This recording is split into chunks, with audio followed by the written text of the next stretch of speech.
Eles eram o casal símbolo do século XX, os monarcas não coroados do pensamento moderno. Jean-Paul Sartre e Simone de Beauvoir.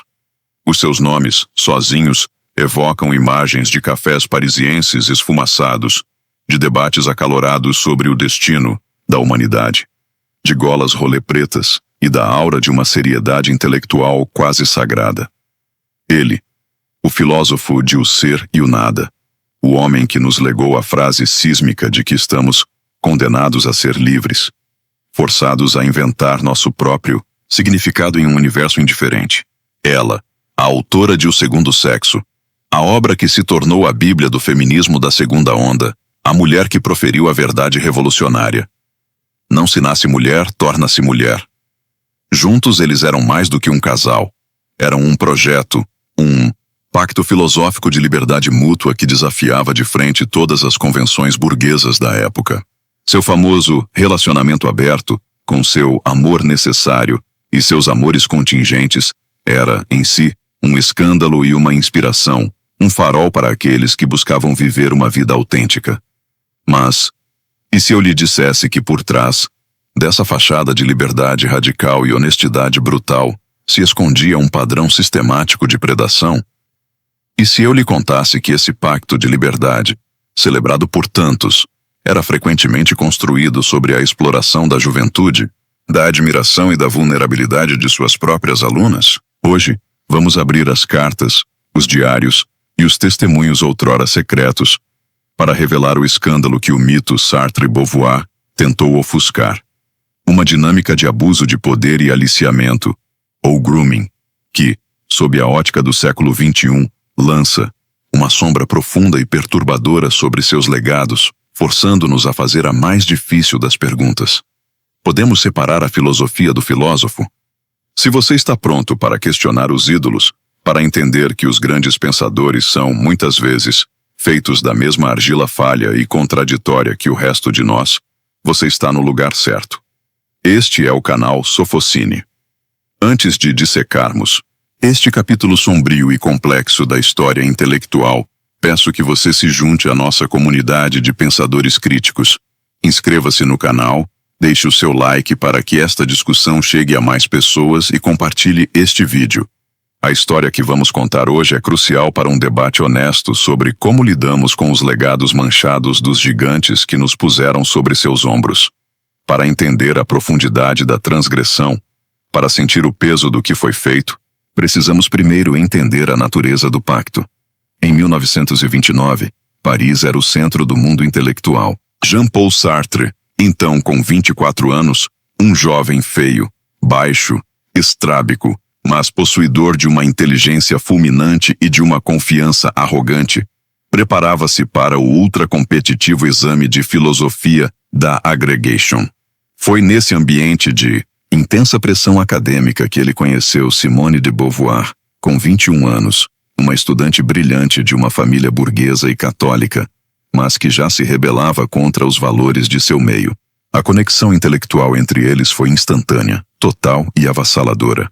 Ele a apelidou de Castor, pela semelhança com a palavra inglesa para beaver, castor, um animal que ele via como construtor e trabalhador, um elogio à sua mente diligente. Após o sucesso nos exames, ela ficou em segundo lugar, ele em primeiro. Em sua segunda tentativa, eles selaram um acordo que definiria suas vidas. Não era um pedido de casamento, era algo muito mais radical. Eles prometeram um ao outro um amor necessário, um laço primário, eterno, indissolúvel, à base de suas existências. Mas para garantir a liberdade e a honestidade, esse amor necessário permitiria amores contingentes, relacionamentos secundários, aventuras sexuais e casos amorosos que eles não apenas teriam, mas que compartilhariam um com o outro com total e brutal transparência. Suas cartas seriam abertas, seus diários seriam lidos um pelo outro. Nada de segredos, nada de ciúmes burgueses.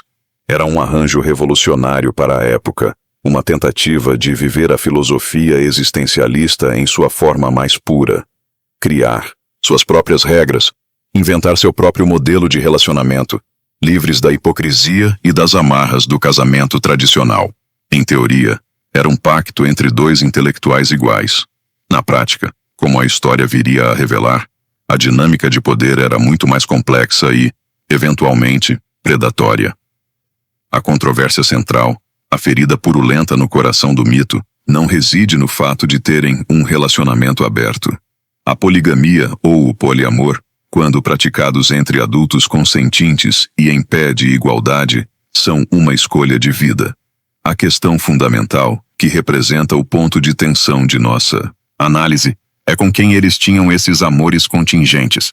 Ambos, após a agregação, se tornaram professores de filosofia em liceus, as prestigiadas escolas secundárias francesas.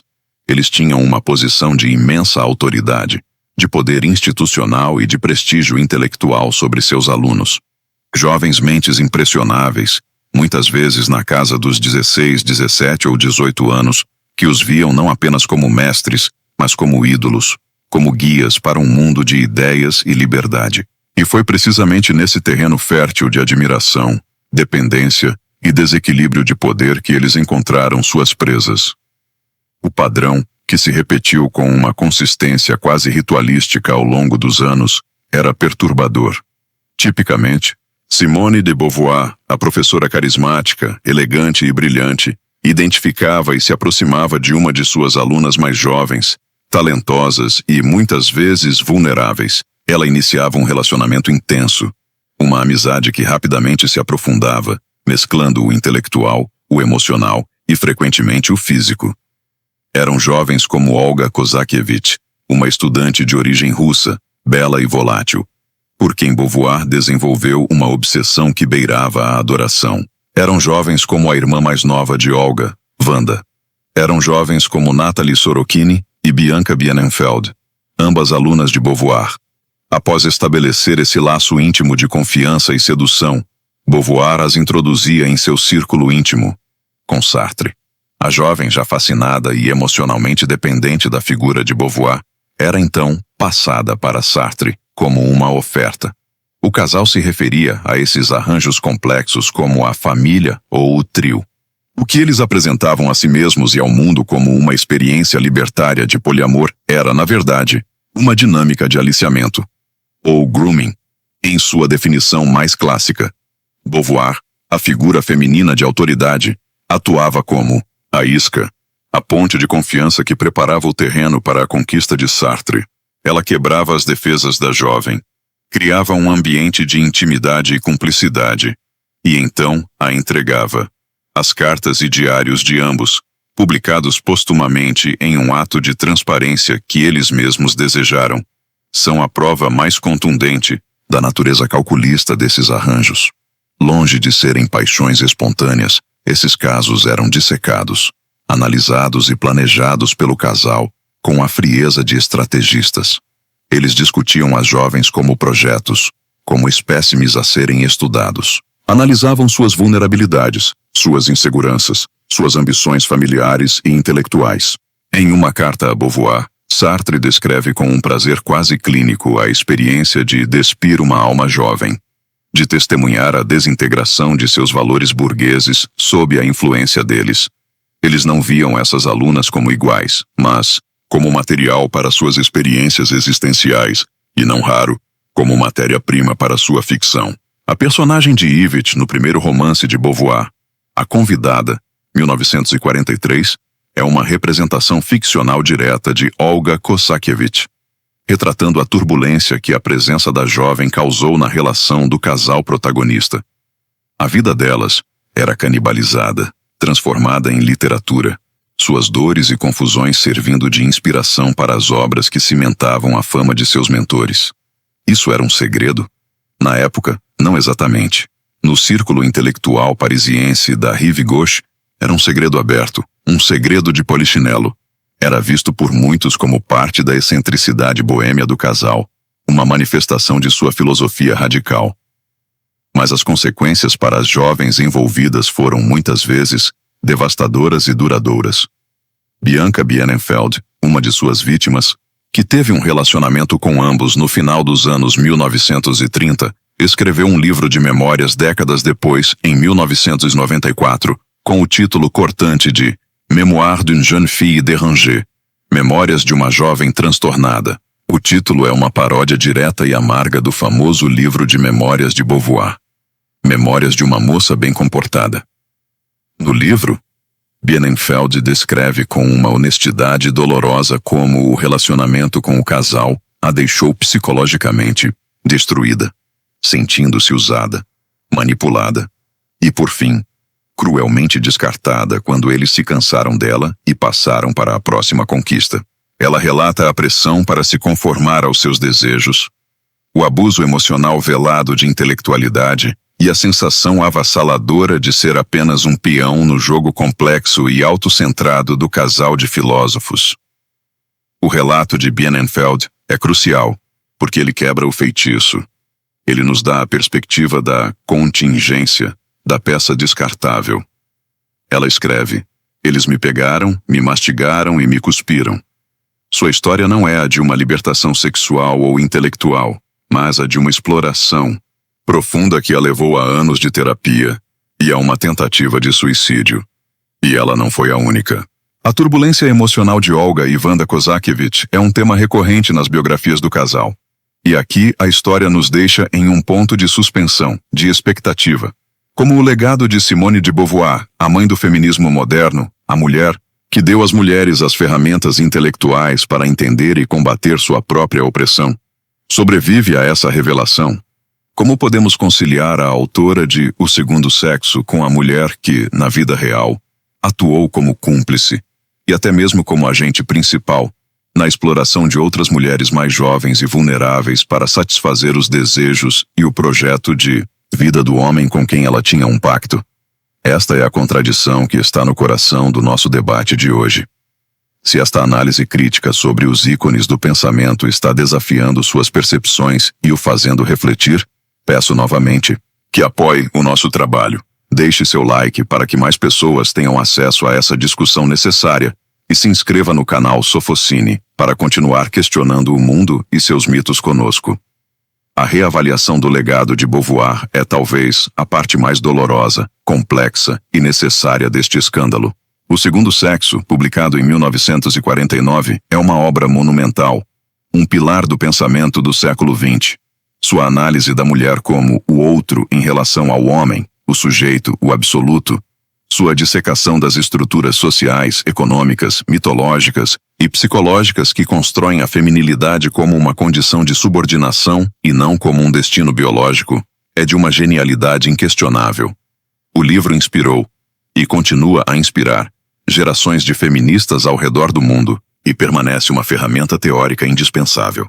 E é exatamente por causa da magnitude e da importância desta obra que a contradição entre sua teoria libertadora e sua prática predatória é tão chocante e difícil de processar.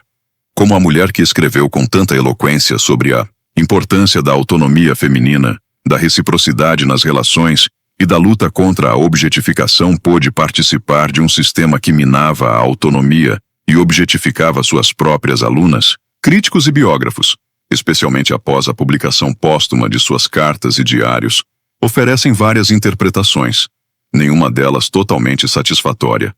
Uma interpretação, talvez a mais caridosa, argumenta que Beauvoir estava tão profundamente entrelaçada em sua relação simbiótica com Sartre, tão existencialmente comprometida com o pacto como seu projeto de vida fundamental, que ela estava disposta a sacrificar os outros, e talvez até mesmo partes de sua própria integridade, para mantê-lo. Sua lealdade a Sartre, o amor necessário, parecia se sobrepor a qualquer noção de uma solidariedade mais ampla com outras mulheres. Neste cenário, ela seria tanto vítima quanto cúmplice de uma dinâmica da qual não conseguia escapar. Outros sugerem uma interpretação mais sombria e, talvez, mais realista. Que Beauvoir, ela mesma um produto da sociedade patriarcal que criticava com tanta argúcia, internalizou certas dinâmicas de poder. Incapaz de competir com Sartre no campo puramente filosófico, uma insegurança que ela expressa em seus diários, ela teria encontrado uma forma de exercer poder dentro da estrutura criada com ele. Ao descobrir e preparar jovens mulheres, Para Sartre, ela se posicionava não como uma igual a ele, mas como sua principal tenente, uma figura de poder sobre as outras mulheres contingentes. Ela não era apenas uma participante, era uma arquiteta do sistema. Esta visão a pinta não como uma vítima, mas como uma predadora em seu próprio direito, usando seu status e seu carisma para alimentar o apetite do casal. Houve consequências legais para essas ações? Sim, e este é um fato histórico crucial, que muitas vezes é convenientemente omitido em suas biografias mais hagiográficas e nos resumos de sua vida. Em 1943, em meio à ocupação nazista de Paris, Simone de Beauvoir foi suspensa de seu posto de professora no sistema público francês. A suspensão veio após uma queixa formal feita pela mãe de uma de suas alunas, Nathalie Sorokine, que a acusou de corrupção de menores. A investigação resultou na revogação permanente de seu direito de lecionar. Ela nunca mais voltou a dar aulas em uma instituição formal. O escândalo, portanto, teve um impacto real, profissional e humilhante em sua vida, embora sua crescente fama como escritora e figura pública nas décadas seguintes tenha ofuscado essa mancha indelével em seu currículo. O que tudo isso significa para nós, leitores e pensadores do século XXI? Significa que devemos parar de ler o segundo sexo? Significa que a filosofia existencialista está irremediavelmente manchada e deve ser descartada? Não, não necessariamente. Seria uma solução simplista para um problema complexo. Mas significa que não podemos mais ler esses textos com uma inocência cega ou com uma adoração ingênua. Precisamos adotar uma abordagem mais crítica, mais matizada, o que os acadêmicos chamam de leitura sintomática. Devemos ler a obra e, ao mesmo tempo, estar cientes das sombras e das contradições de quem a escreveu. Podemos e devemos reconhecer a genialidade e a importância de O Segundo Sexo como um texto transformador e, simultaneamente, condenar as ações de sua autora como uma pessoa. A obra pode, em muitos aspectos, transcender o autor, mas o autor não pode ser completamente absolvido por sua obra, especialmente quando a obra prega valores que o autor traiu de forma tão flagrante em sua vida pessoal.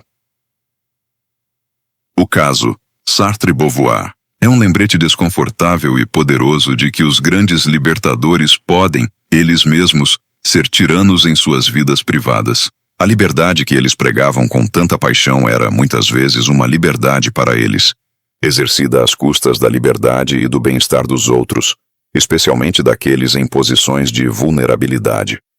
Eles nos ensinaram que a existência precede a essência, que somos a soma de nossas ações. E o que eles fizeram, ao lado de suas contribuições monumentais ao pensamento humano, foi explorar, manipular e ferir. Ignorar essa parte da história não é defender a filosofia, é se recusar a filosofar honestamente sobre a complexa e muitas vezes perturbadora condição humana. É escolher o mito em detrimento da verdade. Obrigado por nos acompanhar nesta jornada difícil, mas necessária, ao coração de uma das maiores e mais duradouras contradições da história intelectual. Se você acredita que a filosofia deve ser vivida com integridade e que devemos examinar nossos heróis com a mesma honestidade e rigor com que examinamos a nós mesmos, então o Sofocine é o seu canal. Inscreva-se, ative as notificações e junte-se a nós enquanto continuamos a explorar as complexas e muitas vezes perturbadoras vidas por trás das grandes ideias que moldaram nosso mundo. Até a próxima.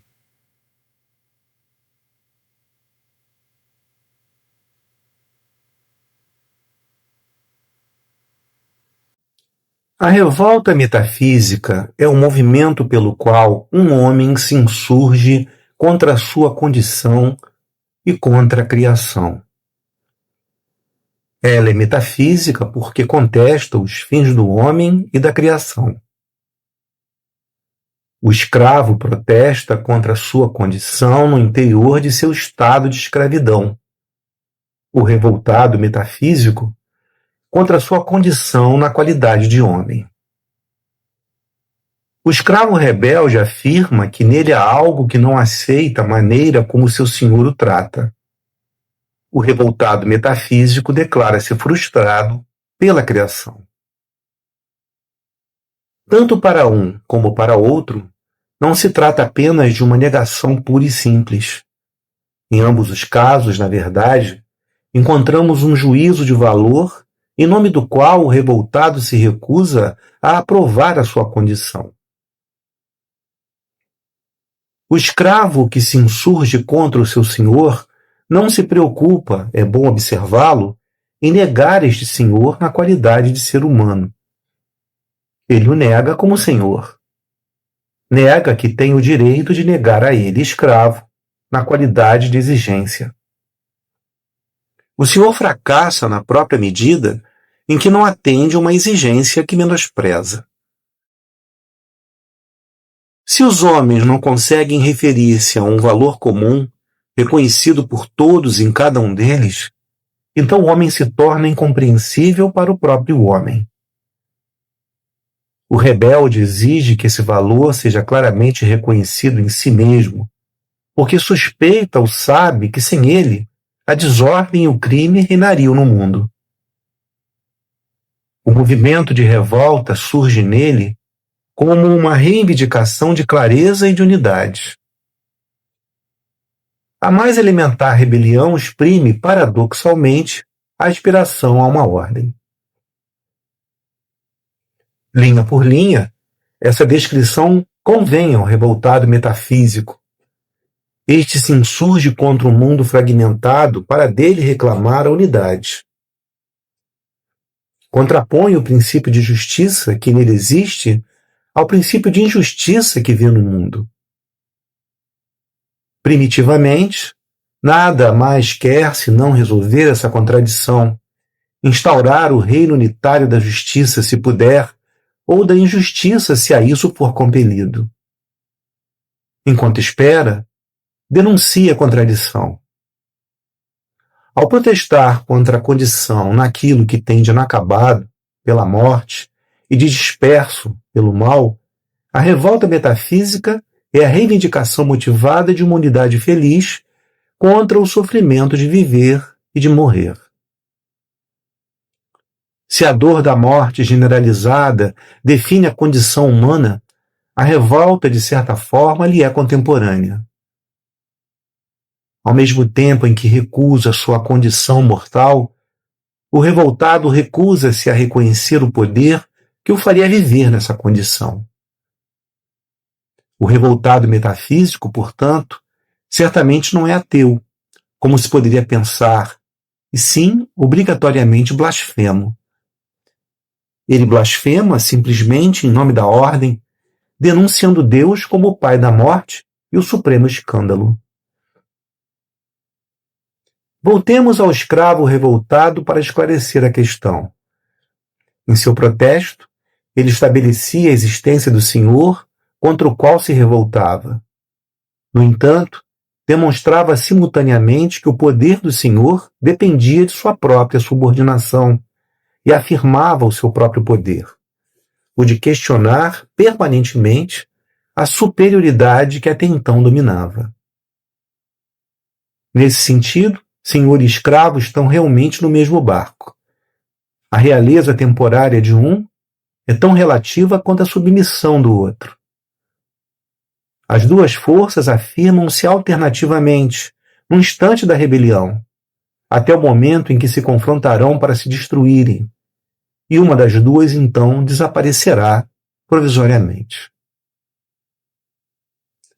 Da mesma forma, se o revoltado metafísico volta-se contra um poder cuja existência simultaneamente afirma, ele só reconhece essa existência no próprio instante em que a contesta. Arrasta então esse ser superior para a mesma aventura humilhante do homem, com seu vão poder equivalendo à nossa vã condição. Submete-o à nossa forma de recusa. Inclina-o, por sua vez, diante da parte do homem que não se inclina. Integra-o à força em uma existência para nós absurda, retirando-o, enfim, de seu refúgio intemporal para engajá-lo na história, muito longe de uma estabilidade eterna que só poderia encontrar no consentimento unânime dos homens. A revolta afirma desse modo que, no seu nível, qualquer existência superior é pelo menos contraditória. A história da revolta metafísica não pode, portanto, ser confundida com a do ateísmo. Sob uma certa ótica, ela chega a confundir-se até com a história contemporânea do sentimento religioso. O revoltado desafia mais do que nega. Pelo menos no início ele não elimina Deus, simplesmente fala-lhe de igual para igual. Mas não se trata de um diálogo cortês. Trata-se de uma polêmica animada pelo desejo de vencer. O escravo começa reclamando justiça e termina querendo a realeza. Ele também precisa ter a vez de dominar. Insurgir-se contra a condição humana transforma-se em uma incursão desmedida contra o céu para capturar um rei que será primeiro destronado para em seguida ser condenado à morte. A rebelião humana acaba em revolução metafísica. Ela evolui do padecer para o fazer, do dandy ao revolucionário. Derrubado o trono de Deus, o rebelde reconhecerá essa justiça, essa ordem, essa unidade que em vão buscava no âmbito de sua condição, cabendo-lhe agora criá-las com as próprias mãos e com isso justificar a perda da autoridade divina.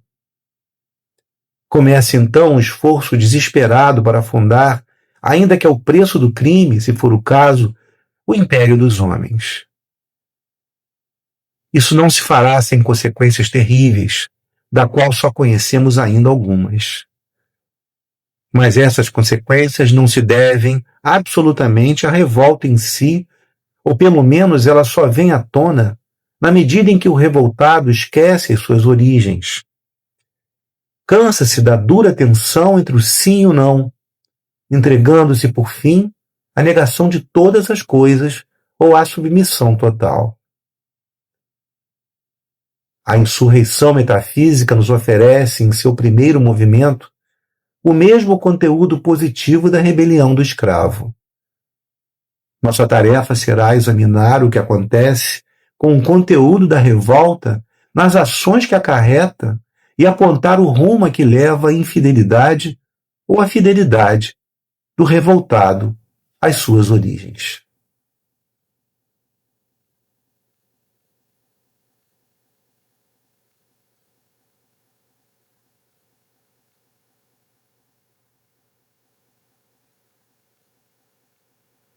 Albert Camus. Olá, meus caros amigos e amigas, almas inquietas, amantes do pensamento e das grandes histórias que nos definem. Sejam muito, mas muito bem-vindos ao canal Sofocine. Quero que vocês façam um exercício de imaginação comigo agora. Parem por um instante e visualizem a cena. Vocês estão caminhando pela rua e testemunham uma injustiça. Não uma pequena contrariedade, mas algo brutal, avassalador. Um ato de crueldade tão explícito que faz o sangue de vocês ferver, que acende um fogo primordial na espinha e um grito se forma, mudo, na garganta, mas que ecoa por todo o seu ser. Não, basta. Isso não pode, em hipótese alguma, continuar. Nesse instante de pura indignação, vocês sentem que qualquer ação, absolutamente qualquer coisa, seria moralmente justificável para pôr um fim àquele sofrimento. Vocês sentem a pureza e a força de uma certeza moral absoluta. Agora, e se eu lhes dissesse que é precisamente aí, nesse qualquer coisa, nesse cheque em branco que assinamos em nome da nossa própria revolta justa, que se esconde a semente venenosa das maiores tiranias, dos regimes mais opressivos e dos massacres mais terríveis que a humanidade, em sua longa e trágica história, já foi capaz de produzir? Como a mais nobre das intenções pode pavimentar o caminho para o inferno? Essa é a jornada perigosa, profunda, vertiginosa e absolutamente essencial que o filósofo, escritor e jornalista franco-argelino Albert Camus, laureado com o Nobel de Literatura, nos convida a fazer em sua obra-prima filosófica, O Homem Revoltado. Hoje eu serei o seu guia, o seu Virgílio por este labirinto do pensamento. Pegarei na sua mão e juntos vamos desvendar, camada por camada, o argumento intrincado e a trama filosófica deste livro que é, ao mesmo tempo, um diagnóstico preciso e implacável do século XX e um farol de advertência para o nosso próprio tempo, tão cheio de certezas inflamadas e justiças autoproclamadas. Mas antes de mergulharmos de cabeça nesta aventura intelectual, eu preciso mais do que nunca daquele apoio fundamental que é o motor do nosso trabalho. Por favor, se você ainda não faz parte da nossa comunidade, inscreva-se agora mesmo no Sofocine. Não se esqueça de deixar o seu like neste vídeo para que a plataforma entenda a sua relevância. E, o mais importante de tudo, compartilhe este conteúdo com o maior número de pessoas possível. Vamos juntos espalhar a luz da filosofia em tempos sombrios. Para que possamos compreender a magnitude de O Homem Revoltado, publicado em 1951, é indispensável que demos um passo atrás no tempo e visitemos seu irmão mais velho e igualmente famoso, o ensaio O Mito de Sísifo, de 1942. É em Sísifo que Camus articula, com uma clareza poética e cortante, a sua filosofia do absurdo. O que seria, afinal, o absurdo? Pensem nele não como algo que está no mundo ou dentro de nós, mas como um divórcio, uma fratura irreconciliável, uma tensão constante. De um lado do abismo, temos o ser humano, uma criatura que anseia desesperadamente por sentido, por clareza, por uma ordem racional, por uma razão última para a existência. Somos máquinas de buscar significado. Do outro lado do abismo, temos o universo, um cosmos vasto, silencioso, irracional, completamente indiferente e mudo diante do nosso clamor. O absurdo é o choque perpétuo e inevitável entre o nosso grito, humano por uma resposta, e o silêncio eterno e gelado do mundo. Diante dessa constatação, que Camus considera o ponto de partida de toda filosofia séria, ele analisa a questão fundamental, o suicídio. Se a vida não possui um sentido inerente, se não há um roteiro divino ou uma finalidade cósmica, vale a pena continuar a vivê-la? Camus investiga as saídas fáceis, o suicídio filosófico, que é o salto da fé, a adesão a uma religião, ou ideologia que nos dá um sentido pronto, mas que para ele é uma forma de anular a razão. E o suicídio físico. Ele rejeita ambos. Sua resposta à pergunta, vale a pena viver? É um sonoro e apaixonado sim. A solução não é escapar do absurdo, mas abraçá-lo. Devemos viver com paixão, multiplicando as experiências, com liberdade, conscientes de que não há um futuro predeterminado, e, acima de tudo, com revolta. A revolta aqui é a atitude de manter a consciência do absurdo sempre viva, de nunca se render, de nunca aceitar a condição. É por isso que Camus elege Sísifo, o herói da mitologia grega condenado pelos deuses a rolar uma pedra-montanha acima eternamente, apenas para vê-la rolar para baixo de novo, como o herói absurdo. Sísifo é feliz, conclui Camus, no momento em que desce a montanha para buscar sua pedra, pois ele é consciente de seu destino miserável. Mas, mesmo assim, não desiste. Sua revolta consiste em continuar a tarefa, em desprezar os deuses com sua persistência. Ele é senhor de seus dias. É exatamente desse ponto que o homem revoltado parte. Se a revolta é a única resposta digna ao absurdo, se devemos viver sem apelar a um deus ou a uma moral transcendente, uma nova pergunta, ainda mais terrível e urgente, se impõe. É a pergunta que ecoa na obra do escritor russo Fyodor Dostoiévski, uma das maiores influências de Camus, através de seu personagem Ivan Karamazov. Se Deus não existe, então tudo é permitido? Se não há um juiz supremo, se as tábuas da lei não vieram do céu, isso me dá uma licença para matar? Isso me autoriza a ser meu próprio Deus, a definir o bem e o mal de acordo com a minha própria vontade? O mito de Sísifo foi a resposta de Camus ao problema do suicídio individual. O homem revoltado é sua resposta monumental ao problema do assassinato, ou, como ele chama, o suicídio filosófico, que se transforma em assassinato lógico. Se eu aceito a ausência de sentido, estaria eu logicamente autorizado a suprimir a vida de outro ser humano em nome de uma ideia, de uma paixão ou do meu próprio poder. É aqui que Camus, como um mestre de obras paciente, nos pede para parar e diz: calma, a questão é muito mais complexa. Vamos analisar a natureza dessa revolta com o cuidado que ela merece. A primeira e mais genial sacada de Camus é dissecar o próprio ato de se revoltar, de ir à sua raiz. Um homem revoltado, ele nos diz, não é, em sua essência, um ressentido ou um invejoso. O revoltado é, antes de mais nada, um homem que diz não. Pensem novamente na figura do escravo, que Camus usa como arquétipo. Durante anos, talvez, a vida inteira, ele obedeceu. Suportou humilhações, aguentou o peso do chicote e da desumanização. Mas um dia, por um motivo que pode parecer trivial, uma ordem a mais, uma gota d'água, ele se ergue, olha nos olhos de seu senhor e, com uma força que ele mesmo desconhecia, declara: não, daqui você não passa. O que aconteceu nesse momento? Mágico e terrível. Esse não é muito mais do que uma simples negação. Ao dizer não a uma ordem que ele julga ter ultrapassado um limite intolerável, o escravo está, simultaneamente e de forma implícita, dizendo sim a alguma coisa. Ele está afirmando a existência de uma fronteira, de um território sagrado dentro de si. Ele está declarando que existe algo nele, sua dignidade, sua honra, sua simples condição de ser humano, que é mais valioso do que a própria sobrevivência e que, portanto, não pode ser violado. O revoltado, nesse ato inaugural, cria o seu primeiro valor. Ele não o recebeu de uma revelação divina, não o leu em um livro de filosofia. Ele o forjou no fogo da sua própria experiência de opressão. Ele descobriu uma verdade sobre si mesmo. E aqui, meus caros, vem a virada de chave mais bela, mais profunda e mais importante de toda a filosofia camusiana. O verdadeiro coração pulsante de O Homem Revoltado. Quando esse escravo se revolta, ele não está apenas defendendo a sua dignidade pessoal, o seu eu individual.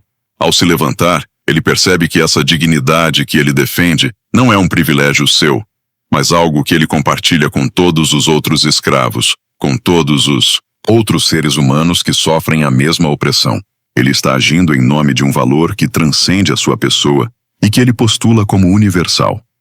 Ele está na prática dizendo: o que vale para mim, o que eu exijo para mim, vale para todos. Essa fronteira que foi violada em mim existe em todos. É por isso que Camus, em um golpe de gênio filosófico, subverte a famosa máxima de René Descartes: penso, logo existo, cogito ergo sum, que fundou a filosofia moderna na consciência solitária do indivíduo. Camus propõe uma nova fundação para a moralidade e para a comunidade. Eu me revolto, logo nós somos. A minha revolta, que nasce no indivíduo, prova a existência de uma solidariedade humana fundamental, de uma natureza humana compartilhada. Ela me arranca do meu isolamento absurdo e me conecta com o outro em uma comunidade de destino. Não sou mais apenas um eu, perdido em um universo indiferente. Sou, pela graça da minha revolta, parte de um nós. A revolta é o berço da consciência coletiva.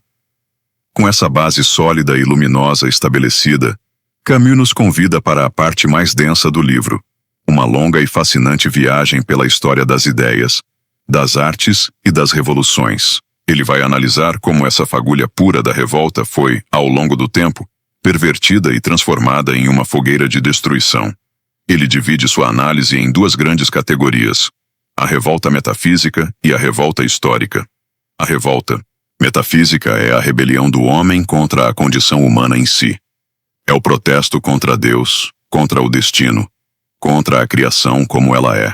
É o homem que olha para o mal no mundo, a doença, o sofrimento de uma criança inocente, a morte inevitável, e grita não para o Criador do universo, acusando-o de injustiça e crueldade. O protótipo literário desse rebelde é Prometeu, o titã que desafiou Zeus e roubou o fogo dos deuses para dá-lo à humanidade sofredora. Outra figura arquetípica é Caim, o primeiro assassino, que se revolta contra a preferência arbitrária de Deus por seu irmão Abel. Camus então mergulha em uma análise de figuras como o Marquês de Sade, que leva a revolta à sua consequência mais extrema. Se Deus é um criminoso, a única forma de se igualar a ele é através do crime absoluto, da liberdade total para destruir. Ele analisa os poetas românticos com sua exaltação do eu e sua rebelião contra as convenções. E claro, ele retorna a Dostoiévski, mostrando como seus personagens exploram as profundezas do niilismo, a crença de que nada tem valor intrínseco. O grande perigo da revolta metafísica, segundo Camus, é que ela, em sua busca por uma justiça e uma liberdade absolutas, pode facilmente descambar para o mal absoluto. Ao dizer não a Deus e à sua moral, o revoltado pode se sentir tentado a ocupar o trono vazio, a se colocar no lugar de Deus. Se Deus criou um mundo imperfeito, eu o destruirei por completo para criar um perfeito do zero. Essa lógica do tudo ou nada leva ao niilismo e à justificação da destruição total em nome de uma liberdade abstrata e vazia. É então que Camus nos mostra como essa revolta contra os céus desce para a terra e se encarna na história. Entramos na segunda e mais extensa parte do livro, a análise da revolta histórica. Aqui, ele investiga como essa sede por justiça absoluta, nascida da revolta metafísica, se traduziu em movimentos políticos e revoluções que banharam de sangue os séculos XIX e XX. Ele começa, claro, com a mãe de todas as revoluções modernas, a Revolução Francesa de 1789. No início, a revolta era justa e concreta. Era contra a tirania de um rei, contra os privilégios injustos da nobreza. Era a morte do rei Deus. Contudo, aos poucos, a revolução se radicaliza. Figuras como os jacobinos, em especial o gélido e implacável Saint-Just, substituem a revolta contra a injustiça real e palpável pela devoção cega a uma ideia abstrata, a virtude, a razão, a vontade geral do povo.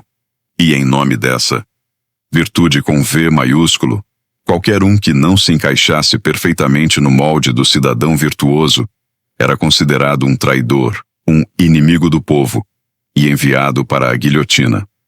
O assassinato, que antes era o crime de um rei, agora se tornava um dever lógico, um ato de purificação em nome de um futuro paraíso terrestre. A revolução, que nasceu do sim à dignidade humana, passou a justificar a negação total dessa mesma dignidade em nome de uma ideologia. O homem concreto foi sacrificado no altar do homem abstrato.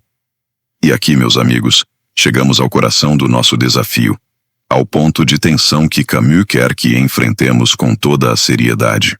Como é possível que um movimento que começa com um dos mais nobres e puros sentimentos humanos, a indignação contra a injustiça, possa se transformar metodicamente em seu oposto, em uma máquina de matar sistemática e justificada, racionalmente? Como a revolta, que afirma a vida e a dignidade, logo nós somos, dá à luz a revolução ideológica, que a sacrifica sem piedade em nome de um futuro que nunca chega. Este é o paradoxo trágico do século XX, e entendê-lo é uma questão de sobrevivência intelectual e moral para nós hoje. Se não pararmos para refletir sobre essa metamorfose monstruosa, corremos o risco constante de repetir os mesmos erros, catastróficos. E por falar em não se perder e em refletir, se você está engajado nesta viagem profunda pelo pensamento de Camus, eu peço novamente, de forma estratégica, aquele seu apoio. Confira se você já deixou o seu like, se está inscrito aqui no Sofocine e se já compartilhou o link. Cada interação de vocês é o combustível que nos permite continuar trazendo estas reflexões complexas de uma forma que todos possam compreender e se beneficiar. Camus continua sua genealogia do terror histórico, dissecando o pensamento alemão, especialmente a filosofia da história de Hegel. De forma acessível, Camus nos mostra como Hegel concebeu a história como um tribunal supremo, um processo racional que caminha inevitavelmente para um fim glorioso, o fim da história. Nesse grande drama cósmico, os indivíduos e seus sofrimentos são meros instrumentos da astúcia da razão. Essa ideia de que a história tem uma direção e uma meta, e que a moralidade convencional pode ser suspensa para acelerar seu progresso, foi, segundo Camus, a porta de entrada para a catástrofe. É essa lógica que ele vê sendo levada ao seu ápice no marxismo e nas revoluções comunistas, principalmente a russa. Para ele, o marxismo representa o clímax dessa perversão da revolta. Marx, atuando como um profeta secular, Previu que a história, através da luta de classes, levaria inevitavelmente a um paraíso comunista, sem Estado e sem exploração. Os revolucionários, como Lenin e posteriormente Stalin, se viram, não como meros políticos, mas como os executores científicos e implacáveis dessa lei histórica. Portanto, qualquer crime no presente, a mentira, a tortura, os expurgos em massa, os campos de trabalho forçado, os gulags, era justificado em nome desse futuro glorioso e inevitável. Eles não matavam por ódio ou paixão, mas com a frieza burocrática de quem segue uma fórmula matemática para o bem da humanidade futura. A revolta original, que era o grito desesperado do oprimido no aqui e agora, foi sequestrada e substituída por uma ideologia que sacrifica gerações inteiras de seres humanos de carne e osso no altar de uma humanidade abstrata e vindoura. A revolta dizia: nós somos. A revolução ideológica diz: eles serão. É a deificação da história. A história se torna o novo Deus, um Deus ainda mais terrível que o antigo, e seus sacerdotes, os líderes do partido, arrogam para si o direito absoluto de vida e de morte sobre os meros mortais que ousam se interpor em seu caminho. Camus também faz uma crítica contundente ao fascismo e ao nazismo, que ele vê como outra forma de niilismo, uma revolta irracional que deifica não a história, mas a raça ou a nação, e que também justifica o crime em nome de um futuro de dominação. Neste ponto da leitura, um sentimento de desolação pode tomar conta de nós. Parece que estamos em um beco sem saída. A revolta metafísica, deixada à solta, leva ao niilismo e à destruição arbitrária. A revolta histórica, quando se torna revolução ideológica, leva ao terrorismo de Estado e aos campos de concentração. Estamos então condenados a escolher entre a injustiça passiva do mundo como ele é e a tirania assassina daqueles que querem mudá-lo a qualquer custo? É aqui que Camus, o mestre do suspense filosófico, começa a construir a sua resposta, a sua proposta, e cria em nós uma expectativa, uma esperança. E se houver um terceiro caminho? Um caminho estreito, difícil, mas que não nos obrigue a escolher entre ser vítima ou carrasco? A primeira pista que ele nos oferece para essa saída vem de um lugar inesperado: a arte. O artista, para Camus, é o modelo do revoltado autêntico. Pensem em um grande romancista. O que ele faz?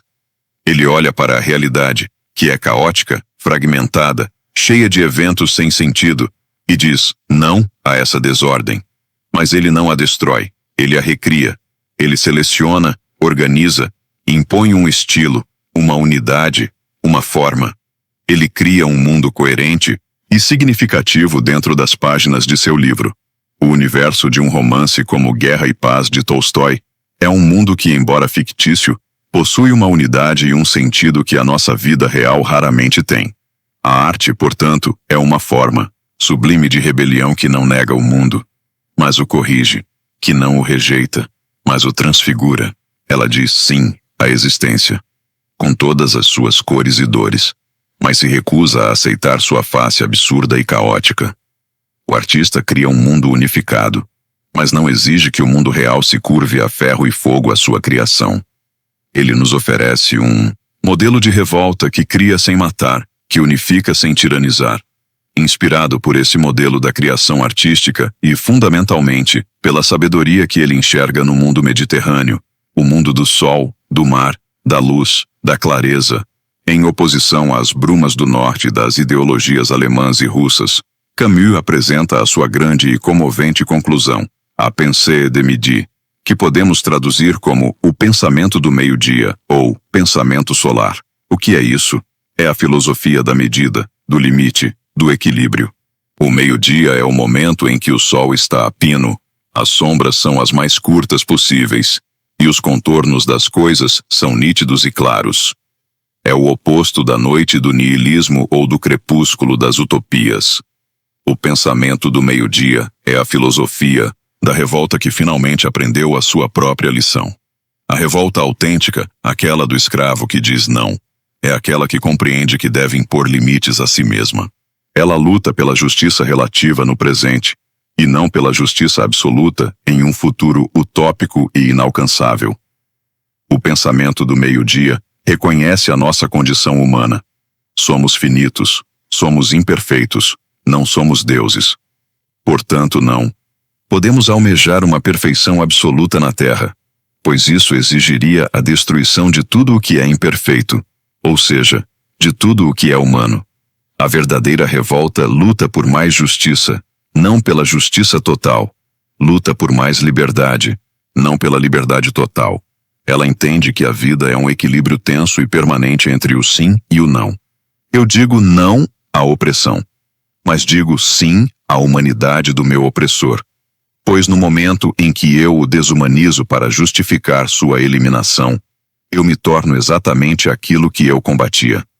A revolta do meio-dia é a revolta que diz: eu me revolto em nome da dignidade de todos, e é precisamente por isso que me recuso a usar meios que destruam essa mesma dignidade pelo caminho.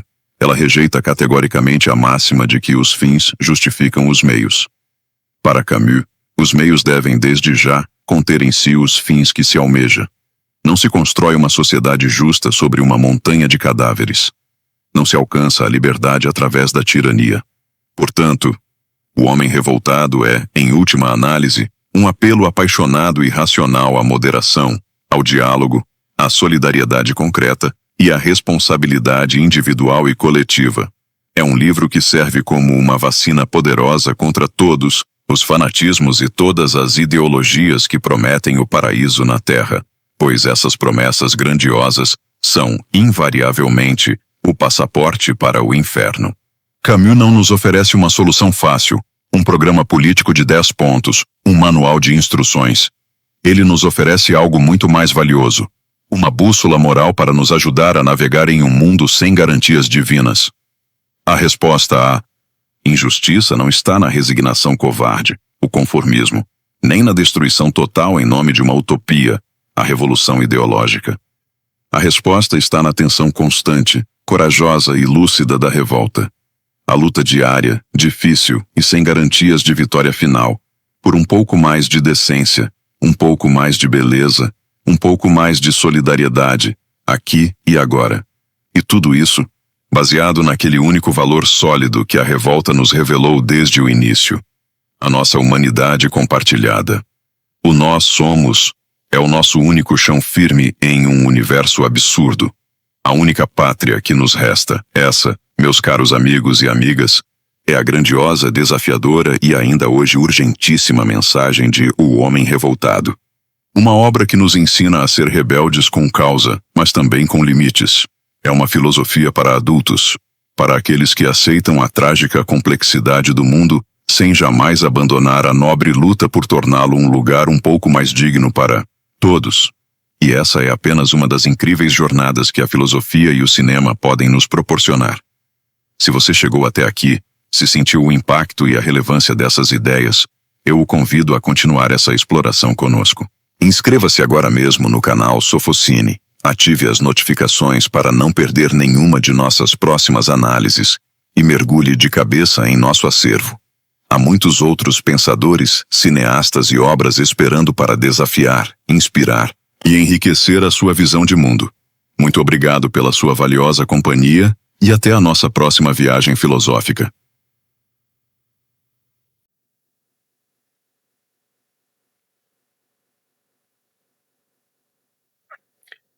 Um adepto da filosofia analítica ou de qualquer espécie de fé racionalista forte deve considerar os escritos de Heidegger um emaranhado verbal incompreensível que não vale a pena ler. Se nesta brenha aparecer algo compreensível, será com certeza, segundo ele, uma banalidade ornamental. Sendo assim, como foi possível esse balbuciante vocabulário ter se derramado com tanto poder pelo mundo afora, inspirando e fascinando milhares de mentes humanas, alcançando tão grande prestígio na cultura europeia? Heidegger é de fato um escritor incômodo e muitas vezes irritante. No entanto, não é difícil nos convencermos de que um esforço considerável necessário à leitura de suas obras não é inútil e que seus confrontos com a palavra bem como sua intraduzível prosa alemã, não resultam de um capricho, mas são uma tentativa de nos dizer algo que é importante, porém às vezes oculto ou esquecido. Heidegger foi um excelente conhecedor tanto da filosofia grega quanto da escolástica e da filosofia moderna. Mas evita as perguntas herdadas de Descartes ou Kant, evita o vocabulário deles. Ele afirma que toda a história da metafísica europeia é uma perda gradual da intuição básica que transparece nos pré-socráticos, um esquecimento cada vez mais profundo do ser ou de ser. Esse esquecimento está relacionado, na opinião de Heidegger, com a orientação tecnológica de nossa civilização, que necessita cada vez menos do contato com o ser. A obra mais lida de Heidegger, O Ser e o Tempo, pretende ser uma busca do sentido do ser. Infelizmente, não chegamos a saber qual é esse sentido, e da obra apenas o primeiro volume foi publicado. Mas é possível saber, por meio dela e dos escritos posteriores, algo sobre a relação entre o ser e a existência humana. Não podemos conhecer o ser senão através da existência humana e da sua compreensão desse ser. Sabemos em seguida que o homem é o pastor do ser, então deve talvez cuidar de alguma forma dele. Isso não significa que, como em algumas doutrinas idealistas, a percepção humana cria o próprio ser. Supõe, no entanto, que o ser está aberto à compreensão humana e essa abertura é uma característica própria e imanente do ser. A existência humana não é, portanto, um acaso histórico, mas fica necessariamente inserida no ser do ser. Talvez o ser nos pudesse responder à pergunta: o que significa ser? Mas, na verdade, não sabemos a resposta. O ser não é Deus. Se Deus existe, ele é cada ente em particular, não o ser. O ente humano não pode ser definido por meio de particularidades biológicas ou psicológicas. A humanidade não é um exemplo singular de uma categoria mais geral. Não pode ser reduzida a nenhuma outra coisa. Heidegger não diz também que a existência humana é determinada pela consciência, mas afirma que a existência é única, do que resulta não só que ela vive do seu próprio autoconhecimento, mas também que as pessoas humanas, como em Kierkegaard, não são para serem somadas, pois cada uma é enraizada em si mesma e não pode passar por um exemplar de uma espécie. O homem é um ser que, em sua existência, cuida do próprio ser. Isso não significa que o ser do homem seja concebível ou que efetivamente esteja isolado. Ao contrário, estar no mundo é seu atributo fixo e imprescindível.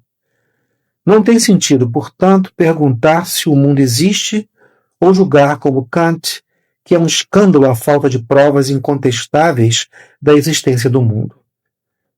O escândalo é que continuemos a fazer essa pergunta. O mundo nos é dado em uma junção necessária com nós mesmos. Estamos jogados no mundo, diz Heidegger. Nossa presença no mundo é um caso inexplicável. O mundo se nos apresenta, acima de tudo, como um conjunto de instrumentos, de coisas que servem para algo. É a razão da simpatia por Heidegger que às vezes encontramos nos pragmáticos. Percebemos espontaneamente as coisas com um senso prático. Mas o mundo não nos dá uma sensação natural de estarmos em nossa própria casa. É o que desejamos, é verdade, mas esse desejo geralmente assume a forma de uma queda. Essa queda é a perda de autenticidade. A autenticidade parece, para Heidegger, o principal indicador da minha e da sua humanidade. Heidegger não diz que isso é uma regra moral ou que eu deveria ser autêntico, porém está claro que se há algum mandamento, alguma virtude superior, ela é justamente a autenticidade. É uma virtude puramente formal e seu reconhecimento não implica nenhuma indicação de como deve ser o meu modo de vida, nem o seu. Tratando-se de uma ordem superior, isso significa que a perda de autenticidade é uma queda. Esta queda, Heidegger a descreve por meio de uma expressão que é a sua mais famosa contribuição à língua alemã. A palavra Mann, pronome impessoal, que corresponde aproximadamente ao se em português, nas sentenças tipo não se vive sem amor, sofreu uma substantivação como das Mann. Esse substantivo designa toda a esfera de comportamentos e pensamentos presentes na vida coletiva, que são anônimos e não vinculados a nenhuma pessoa.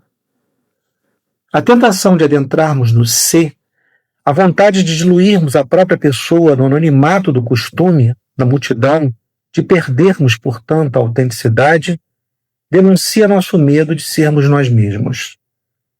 Este se é a forma de existência da cotidianidade humana. Para compreender tanto o ser quanto o mundo, é preciso compreender a existência humana na sua totalidade.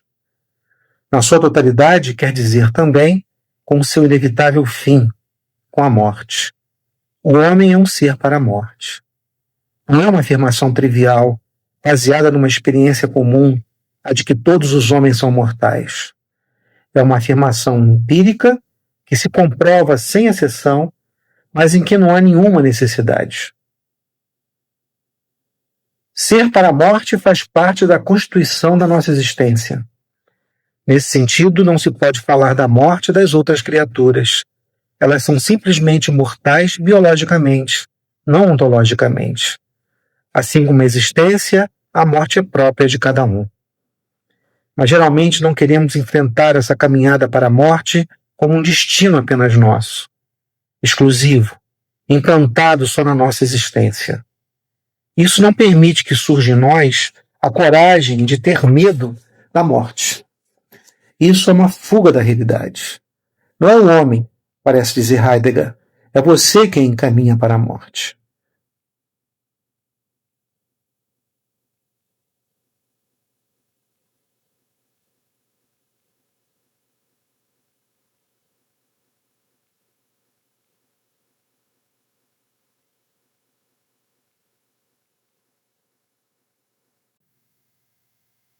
Martin Heidegger foi um filósofo existencialista alemão nascido em Meeskirch, Baden. Após estudar teologia e depois filosofia, Heidegger estudou com Husserl, a quem dedicou sua obra principal, Ser e Tempo, na Universidade de Freiburg. Ele fundou a fenomenologia existencialista sob a influência tanto do trabalho de Nietzsche quanto de Kierkegaard. Notoriamente, Heidegger elogiou Hitler em um discurso dos anos 1930, um ato pelo qual foi amplamente criticado e que causou danos duradouros à sua carreira. Geralmente se pensa que ele era pelo menos um simpatizante do nacionalsocialismo, se não um apoiador declarado. Após a guerra, ele afirmou que tinha sido um experimento social maciço que havia dado drasticamente errado. Felizmente, sua contribuição para a filosofia não está politicamente orientada e, para o bem ou para o mal, tem sido altamente influente. Heidegger via a história da filosofia como preocupada com o tipo errado de questões. Desde Platão, Heidegger reclama: os filósofos têm questionado o que existe e o que podem saber sobre o que existe. Para Heidegger, essas perguntas pressupõem demais. Notoriamente, elas pressupõem uma série de dualismos, especialmente o cartesianismo, entre sujeito e mundo externo. Como Nietzsche, Heidegger rejeita essa divisão, rejeita a noção de um mundo externo a algum espectador consciente. Em vez desses dualismos, Heidegger foca na pergunta: o que é o ser? Na qual ele pretende que, antes de podermos perguntar sobre que tipos de propriedades os objetos podem ter, devemos primeiro examinar, de maneira a priori, o que significa algo ser. A pergunta pode ser vista como decorrente do enigma filosófico mais básico de todos: por que algo em vez de nada? Poucos filósofos ou filosofias já abordaram essa questão, mas para Heidegger, uma resposta essencial antes que quaisquer outras questões filosóficas possam ser abordadas. Para Heidegger, a pergunta o que é o ser, em geral se estreita ao considerar que tipo de ser cada um de nós é. Ele dá ao ser o nome deliberadamente vago de Dasein, ser aí. Ser aí é suposto denotar o que normalmente poderíamos chamar de sujeito humano, mas é claro que Heidegger rejeita a distinção sujeito-objeto. Para ele, ser aí é uma perspectiva, e como se revela, é um local de ação estendido no tempo.